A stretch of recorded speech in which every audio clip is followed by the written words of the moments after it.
Kilometer 95 pas dia oleng itu, dia melihat ada seseorang yang nyebrang di depan mobil kita. Nah, kalau dipikir secara logika, siapa yang mau nyebrang di tengah tol malam-malam sendirian? Terus kalau peraturan di jalan tol juga, kalau ada pejalan kaki yang nyebrang di tol itu kan nggak boleh ya. Dan kita itu harus tetap fokus pada kendaraan kita.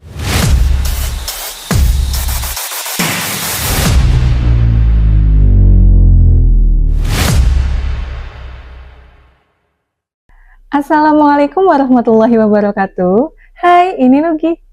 Lekku semuanya, apa kabar? Semoga semua dalam keadaan sehat dan bisa menjalani aktivitas sehari-harinya seperti biasa tanpa ada kendala sedikit pun. Amin. Hari ini kita akan kembali bercerita horor. Kali ini ceritanya mengenai jalan tol. Nah, buat lekku semua yang sering bepergian keluar kota ataupun kemanapun yang menggunakan jalan tol, pasti nggak asing lagi sama cerita-cerita horor di jalan tol tersebut. Tapi sebelum kita masuk ke ceritanya, buat lekku semua yang belum subscribe channel aku, mohon bantuannya untuk di-subscribe dulu channel aku, biar kita bisa terus berbagi cerita, dan lekku semua bisa mendapatkan tontonan yang insya Allah bisa menjadi hiburan bagi kalian semua dimanapun kalian berada. Di cerita kali ini, aku akan mengangkat pengalaman horor yang terjadi di tol Cipularang. Nah, buat lekku semua yang sering bepergian dari Jakarta ke Bandung ataupun dari Bandung ke Jakarta, pasti sudah tidak asing lagi dengan tol Cipularang.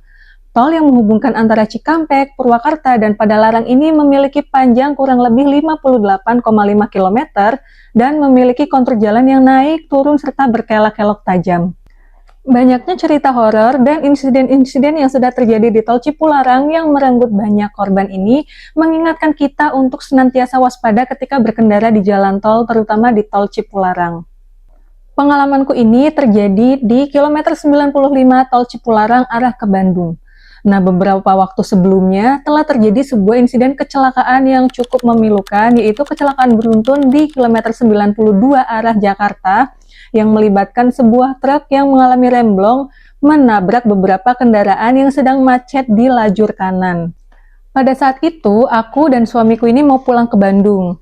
Nah, di hari itu kami pulang memang agak mepet Isya, karena sebelum kami berangkat itu kami cek Google Maps, jalanannya itu terlihat biru, yang menandakan berarti nggak akan macet.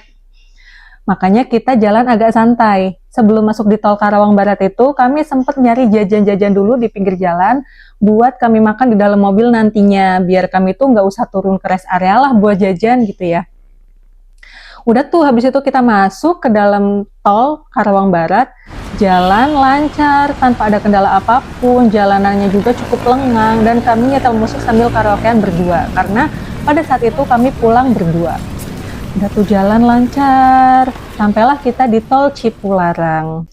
Pas masuk di tol Cipularang, kebetulan hujan. Nah, di tol Cipularang ini kan memang penerangannya cukup minim. Hanya ada rambu-rambu lalu lintas yang akan menyala ketika tersorot lampu kendaraan aja. Sehingga pada saat itu, suamiku ini langsung menurunkan kecepatan kendaraan kita, mengikuti kendaraan-kendaraan di depan kita yang juga udah mulai pelan dan jalan merayap. Karena jalanannya udah mulai licin.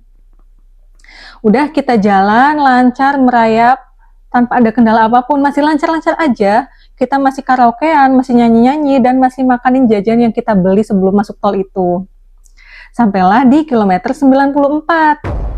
Nah, kami itu nyetel musik itu dari HP yang kita sambungin ke car audio. Nah, di kilometer 94 ini tiba-tiba car audio kita mati. Aku pikir mungkin HP aku sinyalnya nggak ada. Karena di tol Cipularang itu kan letaknya ada di tengah-tengah bukit. Jadi kalau misalkan sinyalnya hilang itu udah hal yang biasa. Tapi pas car audio kita mati, aku lihat HP, sinyalnya itu masih ada dan aku masih bisa scroll TikTok, Instagram dengan lancar tanpa ada det-det apapun. Aku bilang lah ke suamiku, tapi ini masih nyala HP aku, masih ada sinyalnya. Terus kata suamiku, udah nggak apa-apa dimatiin dulu aja. Karena kebetulan itu kan udah di kilometer 90-an. Terus di kilometer 90-an juga kan udah terkenal banget kita itu harus fokus, harus hati-hati karena udah banyak insiden yang kurang menyenangkan terjadi di situ. Makanya suamiku minta buat car audionya dimatiin aja sementara. Setelah car audionya dimatiin, Kita itu hening, kita nggak saling ngobrol apapun. Nggak tahu kenapa, aku juga pengen diem dan suamiku juga diem karena dia lagi fokus sama kendaraannya. Terus sampailah kita di kilometer 95.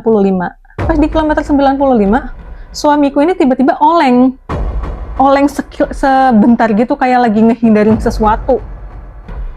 Aku sempat lihat ke dia, tapi dia itu masih tetap kayak panik, dengan muka paniknya itu sambil pegang setir, kayak gak mau diganggu gitu. Makanya aku berusaha buat main HP tanpa nanya dulu, karena itu lagi tegang banget, nggak tahu suasananya itu tegang banget, hening, tegang. Pas aku lagi main HP, tiba-tiba di samping kaca aku persis ada kain terbang dari depan ke belakang, kain putih. Aku diem, nggak mau ngomong apapun sampai ketemu jalan yang cukup terang dan ramai. Aku dan suamiku berdua ini diem ya. Sampailah di kayaknya kilometer 100-an itu ada perbaikan jalan di sisi kiri. Nah, itu kan udah mulai macet dan udah mulai banyak kendaraan, udah mulai rame lah, lampu-lampu kendaraan udah menyinari kita. Aku bilang ke suamiku, tadi kenapa oleng? Tapi dia nggak mau jawab. Terus aku bilang lagi, tadi pas di kilometer 95, aku lihat sesuatu, aku gitu. Terus suamiku, udah, nanti dulu ceritanya. Kalau udah nyampe rumah aja ceritanya. Ya gitu, kita panik. Terus, udah aku nyalain musik lagi aja ya, aku gitu. Terus kata dia, iya nggak apa-apa, tapi nggak usah keras-keras dulu. Akhirnya kita jalan, nyalain musik lagi dan karaokean lagi, tapi dengan suasana masih tegang, masih nggak tahu harus gimana. Kita jalan, sampailah kita di Pasteur, kita keluar di Pasteur. Waktu kita keluar tol itu masih cukup sore, belum malam banget, dan kita belum sempat makan malam sebelumnya, makanya kita putuskan buat cari makan dulu. Nah, setelah cari makan ini, kita baru pulang ke rumah. Setelah sampai di rumah, kita baru saling klarifikasi apa yang terjadi tadi di kilometer 95 yang membuat kita berdua hening. Nah, awalnya suamiku bilang, katanya tadi pas di kilometer 95 pas dia oleng itu, dia melihat ada seseorang yang nyebrang di depan mobil kita. Nah, kalau dipikir secara logika, siapa yang mau nyebrang di tengah tol malam-malam sendirian? Terus kalau peraturan di jalan tol juga, kalau ada pejalan kaki yang nyebrang di tol itu kan nggak boleh ya. Dan kita itu harus tetap fokus pada kendaraan kita. Kalau kita tiba-tiba ngerem ngedadak, resiko kita ditubruk dari belakang itu lebih gede. Makanya kita harus tetap fokus apapun yang terjadi di depan kita. Nah, suamiku itu agak oleng sedikit karena mau ngehindarin itu. Karena itu suamiku ini agak panik, agak tegang, dan agak takut juga sedikit, tapi nggak menunjukkan itu di depan istrinya. Ya, biasalah laki-laki gengsi ya. Nah, terus aku juga menceritakan pada saat dia habis oleng itu, tiba-tiba di samping kaca mobil kita yang sebelah kiri, ada sesosok kain putih itu terbang dari depan ke belakang. Makanya aku nggak berani lihat spion yang di tengah buat ngeliat ke bangku belakang ini. Takutnya pas aku lihat tiba-tiba ada yang ikut di bangku belakang kan. Gimana? Mau nurunin di mana? Dan kita jadinya bertiga dong, nggak berdua. Nah, setelah kita udah clear cerita tentang itu, ya udahlah, kita doain aja, kita saling berdoa biar mungkin kita tadi dikasih peringatan biar lebih fokus, masih dikasih keselamatan, jadi kita itu nggak meleng, kita tetap fokus, tetap waspada gitu. Itulah setitik cerita horor yang pernah aku dan suamiku alami di Tol Cipularang kilometer 95.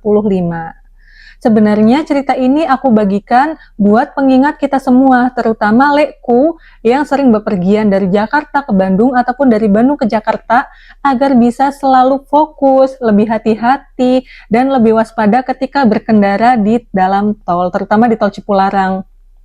Nah, mungkin di antara sekian banyak lekku yang sedang menonton ini, mungkin ada yang punya pengalaman yang mirip ataupun pengalaman yang lebih dari aku.